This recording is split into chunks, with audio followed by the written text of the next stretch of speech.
Hi everyone, and welcome to Mastrius for this sneak peek with artist and mentor Kate Tume, who's going to be talking about her 3D textile art. We're so excited to have you, Kate.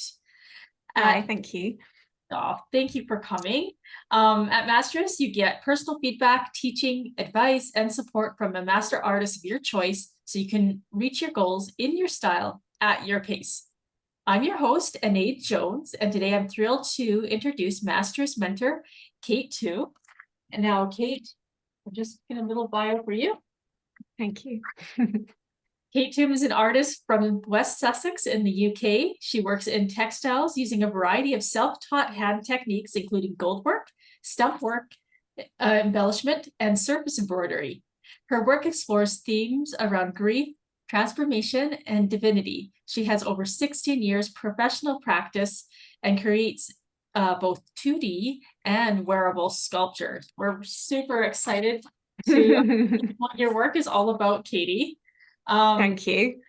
So before we start, is there anything else that you'd like to tell about yourself?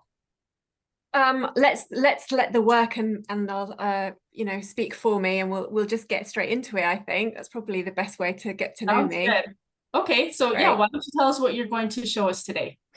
Yeah, so I thought that my work has spanned, lots of different sort of presentations, let's say, over the years. And so what I thought I'd do is talk through some of the ways that fine art approaches work exactly the same when we're talking about textile work and kind of elevating textile work to a fine art level.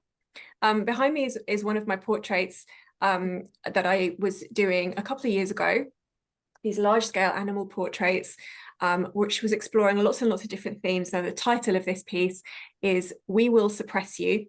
And it's a piece that was, for me, a response to learning about invasive species. And then it also has had an extra sort of deeper layer about how we talk about immigration, home, people in different areas, animals in different places, belonging. Now, that's quite a lot to express in one piece, and I shan't get into like the full story about it. But I thought I would talk first of all about narrative, which is very important to me. I consider myself a storyteller first and foremost, and that is always what my work is about. And so I thought I'd talk about the four kind of pillars of this piece in terms of how I've communicated thematically what I wanted to do. So the first thing I would say is this piece, when considering the perspective of this piece, this iguana, it's really looking down on you. Like I really wanted to make it feel like this big, imposing thing. So it's really expressing this idea of like, this is an animal in an environment that's too small for it. And I've also done that with the framing, because I've framed this very, very tightly, even to the extent where its claw is coming out of the frame at the bottom. And this was really to help really ground this idea that this is a problem. This is a species that is not meant to be in some places where it is, and in other places where it comes from, it's endangered. So we're not sure in the title as well, when we say "we will suppress you," who is the suppressor and who is the suppressed?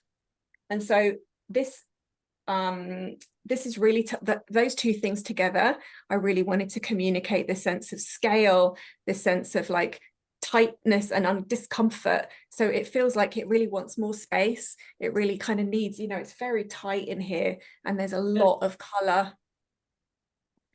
And he looks a little upset.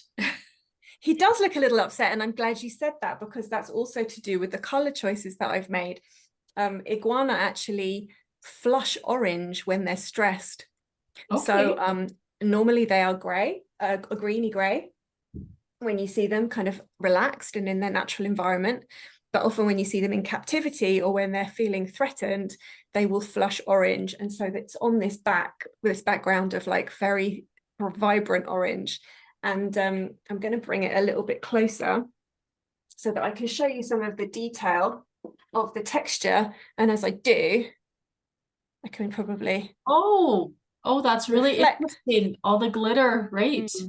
Yes. So all of this piece here on the stomach is orange sequins on a green background.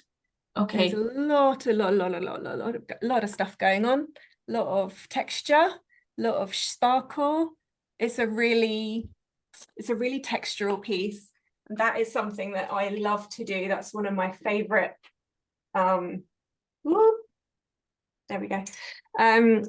That's one thing that I think other people have said about my work is I'm a maximalist. It's not necessarily something that I think of or have attempted to do, but I like a lot of color, a lot of texture, a lot of embellishment. And that's what's really communicating. Also the fact that this is a portrait of an iguana. So I wanted to get the scales in there. I've wanted to get the kind of scaly texture in the forearm, these spines in the background. So these are all the kind of ways that just because we're working in fabrics, just because we're working in threads, beads, sequins, we can still really have high ambitions. We can still want to express complicated storylines. We can still really get in there with the juicy materials and like do a lot to communicate a lot with this piece. So you talked about the 4 pillars of your storytelling, and it seems like that first pillar is you did a lot of research initially about a lot of research.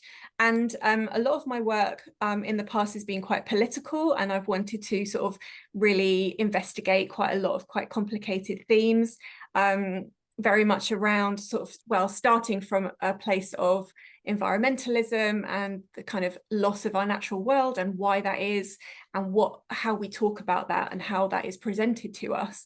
And so a lot of these animal portraits that I've done in the past have been about extinct species or threatened species, and just some of those issues that come up around that.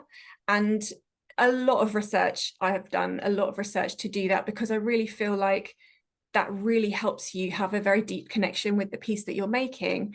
And I do believe that that is ultimately what is communicated through the final work, is when you've got that very, very intimate connection to the piece that you're making, regardless of the medium. Okay. And then your next pillar would be? Yeah, so we've talked about the perspective, the color, and the framing. And then finally, I would say just this motif of just having the 2 sets of eyes, for me was about, there's different ways of looking at this. This species, the iguana, I wanted to make because when I did an art residency in Costa Rica at the Mauser Foundation, which is all about sustainability, I fell in love. I love reptiles, and I fell in love with the iguana that were all over the property and all over that country. And so I did some research because they were such an inspiring subject for me. And in that research is when I discovered that in Costa Rica, they're actually endangered. And it was very traditional for the indigenous people of Costa Rica to eat iguana, but it was now illegal for them to do so because they were so endangered. But part of the reason they were endangered is because they were being taken to be sold as pets in North America and in places like Florida, because people then sort of throw them away into the waterways. They've become this terrible, invasive overpopulation that's caused other species to become endangered. So this is really where this idea of like, there's 2 ways of looking at it. We will suppress you. Who is suppressing who? Why has this happened? It's kind of this big thing in this tight space. What's going on here? So all of these motifs, I think what I want to do ultimately as an artist is have you, the viewer, ask questions. And that's more important to me than having the answers, because I don't really know what the answer is to this problem, but I really want you to ask the question. Oh, wow. That is really intriguing. Enjoying the video? Don't forget to like, subscribe, and click the bell to be notified when new Mastrius videos are added. So when you are representing this work, do you include some of those details, or do you just let the viewer start asking questions? And yeah, it depends. Sorry, I just knocked the table. It depends. I actually love people having their own relationship with the work, and I don't feel the need to kind of hold the hand of the piece when it's out there in the world. Certainly when I'm presenting it on social media, on my website, for example, I'll write a blog post explaining a lot of what I've just told you in detail.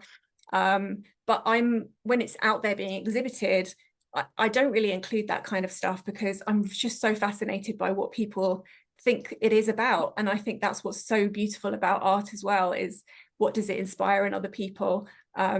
I don't feel the need to really you know, hold people's hands about it and kind of tell them, right, this is no, you're wrong. That's not what it's about. It's about this. I think it's great to have its own life. Okay. Can you talk about maybe the because I know we talked before about that you need to build your pieces in a certain order or it's not going to work and you're not going to be able to make it look professional at the end. Do you want to talk a little bit about that? Yeah, sure, exactly. So I think about constructing work in textiles very much like how a painter will construct a painting with fine art techniques. And some of the techniques that kind of cross over like that are things like building it up in layers. So whenever I start a piece like this, I kind of like to do a bit of a fabric underpainting. So I will take the general shape of the entire thing and I'll start off by appliquing, stitching down that base fabric layer and then building it up by putting the big shapes in first in different colors. So for this piece, for example, we've got this kind of dark green velvet. This is upholstery velvet, and this is underneath the entire thing. And I think actually only this is the only piece of that fabric that's visible in the final piece, but it's behind all of these sequins. So it's helping me again give that idea of like it's green underneath, but it's stressed, so it's orange with these orange sequins over the top. This part here, we've got velvet with some netting over the top in a mustard color with some like neon orange pieces as well, but it's all translucent. So in this way, with different kind of opacities of fabrics, we can achieve all these really beautiful blendings of colors. And then also with padding and sort of using 3 dimensions as well. So these lovely big like scaly parts in this lovely big neck ruff that they've got. I really love all that texture. So I want it to feel like, oh, I really want to touch it and I really want to get in there. And I feel like textiles and embroidery have this beautiful capacity for drawing you in as a viewer, because you're like, how have you done that? Oh, wow, like I've just shown you and you're, oh, look at the sequins. And it's really captivating in that way. So I think that in that sense, that construction, you have to have kind of thought of all of that in the first place. So that is where it diverts quite a lot from painting, because you kind of can't make it up as you go along.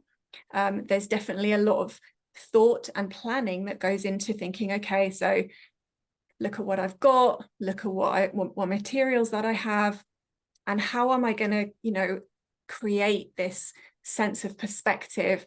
And especially with this piece where you've got the forearm coming out of the frame, you know, I have to think, well, I can't work on that. I have to do the base first and then build up and build up and build up to give it that 3 dimension, rather than potentially working on it all at once or working on one section that I feel drawn to. So in that sense, a lot of the creativity and a lot of the creative decision making has to be happening in a planning stage rather than kind of in the moment on the canvas. That's how I work. There's definitely textile artists that perhaps work with machine embroidery, for example, that can be a bit more free form, but that's how I do it. Well, that's really interesting. So yeah, I mean, if you compare it to painting, you also sometimes have to think about working in layers and what's transparent. Of course. And yeah, or building up textures with it. So yeah, that's super interesting. Have you had any like big fails where you know, maybe just didn't follow your process and oh, of course. And I think over the years I've definitely gotten better. So I would say if I look at my earlier work, as probably all artists do, we can always look at things and think, oh, I know what I've done wrong there. I wish I had made a different choice there, or whatever. But I think as you progress, you are much better at, you know, thinking through, envisioning the final stage, even as much as the framing and how you think it's going to be looking, you know, maybe even in concert with other pieces. You've got that experience so that you can have a bit more safety when it comes to really visualizing the end result. Now with textile art, we know with like fine art, we use varnishes and stuff, but how do you finish a textile piece and protect it? Well, so there's two approaches really. What I prefer to do now is leave things unglazed. And that is going back to a little bit like what I just mentioned, that for me, it's the texture. And I don't really mind people, you know, obviously we don't, you know, we're all used to kind of don't touch it. But I really like people to be able to get right in close and really, really explore a piece visually. So when I present work, when I exhibit work, and when I finish work, framework for exhibition, I don't use glaze anymore. However, when collectors have bought work from me, I will always say it's up to you. However, over time, textiles obviously attracts a lot of dust. Well, like everything attracts a lot of dust over time, doesn't it? And so I would always advise kind of museum glass for textiles, which you know, it's non-UV reflective. You can still see so much of that, like texture and intricacy and embroidery and all of that kind of stuff, but it's going to be protected kind of much better from things like the, you know, sunlight and like dust and moths and things like that, scary things like moths. Yes, moths. So there isn't actually, like, you wouldn't spray this with the varnish or anything. It's just that you put protective glass over it. Exactly. Yeah, exactly. Now, I know, like, this is still very 3D, but I know that you work even more 3D. Do you want to talk about that? I'm just going to do this, woohoo, and Yay. show you this side of my desk where I have this piece. Wow. So this is one of my most recent masks, and I've been working on this mask project for a little under 3 years. And this is a technique that I developed myself to create wearable sculpture. And I suppose the thing I would want to say first is that once you have mastered any technique in textiles, you are able to really adapt it to whatever it is that you want. And that's exactly what I've done here. Essentially what this mask and what all of my masks are is a technique called stump work, which is also known as raised work. It was very popular during the Tudor times, Jacobean era. And it's a way of using wire to create three-dimensional elements that stand proud of the two-dimensional surface. But thinking about that and being very skilled in that technique allowed me to realize that if I use a thick enough, heavy enough wire with enough kind of body and structure, I could just do that on a bigger scale and make that so that it could actually wrap around and support its own weight and kind of be, you know, it's got a ribbon at the back, but be a very sort of sturdy piece of wearable sculpture. And that's what that is.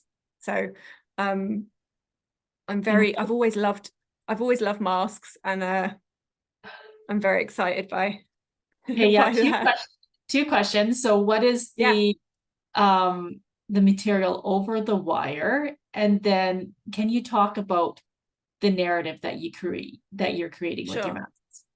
Yeah, so when I make a mask, it all starts on, I'll just grab it and show you, but it all starts on my slate frame, which I pretty much do everything on my slate frame.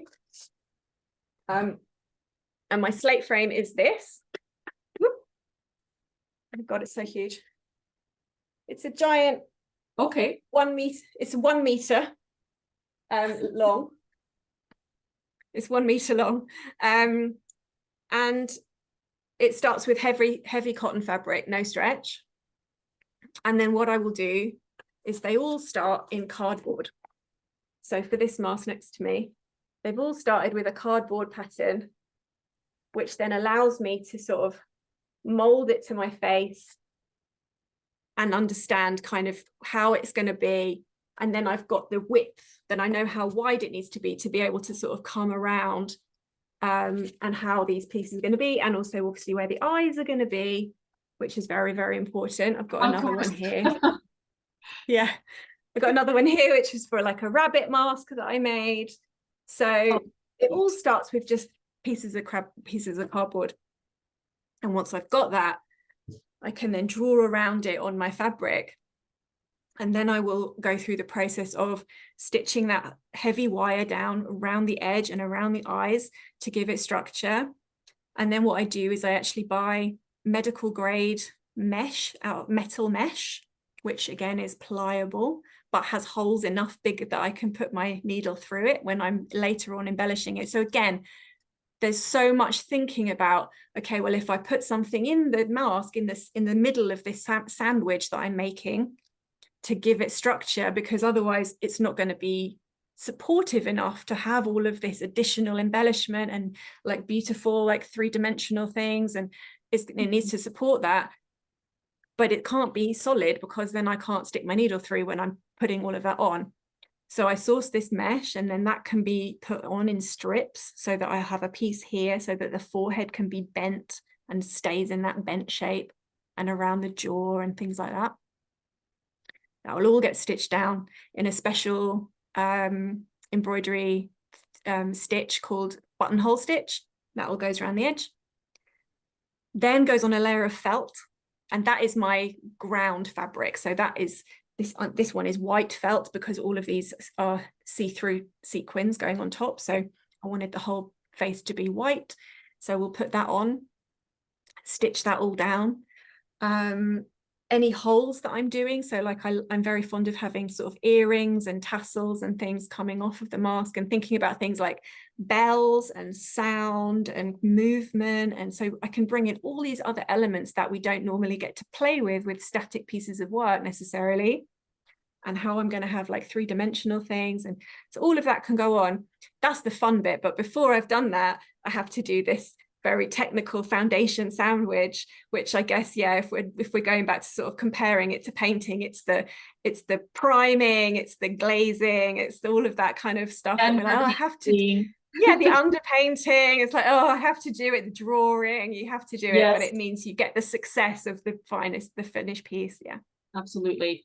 Now, in speaking about the narrative, I guess two things. Why is narrative so important in this type of work? And just briefly tell us what your process is in developing a narrative for one of your masks. Thank you. Yeah, sure. So I think, why is narrative so important? I think this comes down to taste. I personally have always been drawn to figuration as opposed to abstraction. I have a great love of children's book illustration, and I think that's probably like my first, as a child, the first thing that I loved the most was, you know, fairy tales and folk tales and like magical, you know, whimsical fantasy, you know, that kind of stuff. And I think that you can see that progression, that journey from that little girl to kind of wanting to make these sort of fantastical characters. And that's you know, nowhere in my work is that more obvious than with these masks, because with this mask project, the overall project, which I'm kind of over halfway through, but my plan is to make 13 masks, is to create my own sort of personal cosmology of deities, and they all represent a different face of my journey post bereavement, because I was widowed 3 years ago. And so there's this is the work that I've made since I was bereaved. And the animal work was what I was making before. And then such a big personal change obviously reflects in any artist's work. We want to see the artist in the art, don't we? We want to be sure that we're having great integrity and truth within what we're producing. And I think that's how we make the most connecting, most you know, we have the most empathy for the work that we see, and we have that most juicy connection with things, because we can see that real personal element to it. And so with these masks, they're all a different facet of grief. And this one in particular was actually about kind of joy and abundance, and feeling those moments kind of after a tragedy, where you can feel like I can still enjoy, I can still have joy, I can still have strawberries, I can still have magic. And this piece was based on the Empress card in tarot, which is a card that represents great fertility and abundance, and just kind of having all your harvest ripening, and just everything, you know, being very full of wisdom and full of strength. And very much so, this is a face of someone I very much want to be. And for me, the masks are not just objects to be observed, they are ritual tools to be worn. So I also have another aspiration for this project, that ultimately when they are shown, that they are shown on people and that it becomes a performance, but also that other people maybe can try them and wear them. Because I think masks are a very potent symbol of what can we not say, what can we not show, what do we need to maybe defend ourselves from, and then that act of putting on a mask and transforming ourselves, I'm very interested in that. Wow, that is, wow, so intriguing. And thank you for sharing that beautiful story. And I can't wait to see all of your masks once you are done. That is, Thank you, me too. And I love that your work, you've taken your work from a 2D to 3D to then like a full live experience where it's wearable and emotional. And oh, that's cool. Kate, this has been so wonderful. Is there anything else you wanted to share with us before we go? I think I would just like to say I love mentoring. I've loved having this conversation with you. I love to talk about art and talk with artists. And so if anybody's watching this and they're looking for a new mentor group, please check out my page and let me know if there's any questions. But yeah, I love what I do, and I love supporting other people to find their own authentic creative voice. Would you have one last piece of advice of encouragement that you'd give an artist that was just starting out? Yes, I would say, no matter what, really tune in to what you truly love and start there.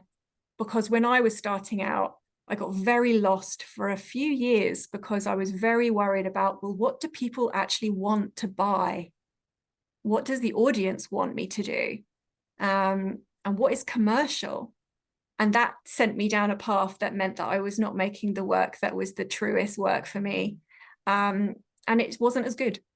So I think that's what I would want to say. That's the most important thing, I think, is you must make work that's true to yourself.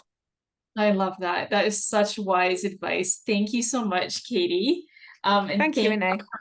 You're welcome. Thank you so much for everything that you shared with us. If you'd like to learn more about Mastrius, go to mastrius.com. Everything we do is live, interactive, and online, so you can get your questions answered in real time and learn exactly what you need to reach your goals, whatever or wherever you are. I'm also a member at Mastrius, and I absolutely love it because I'm learning and growing skills fast, and the community is so supportive and welcoming. I hope you'll join us. So go to mastrius.com. Thank you.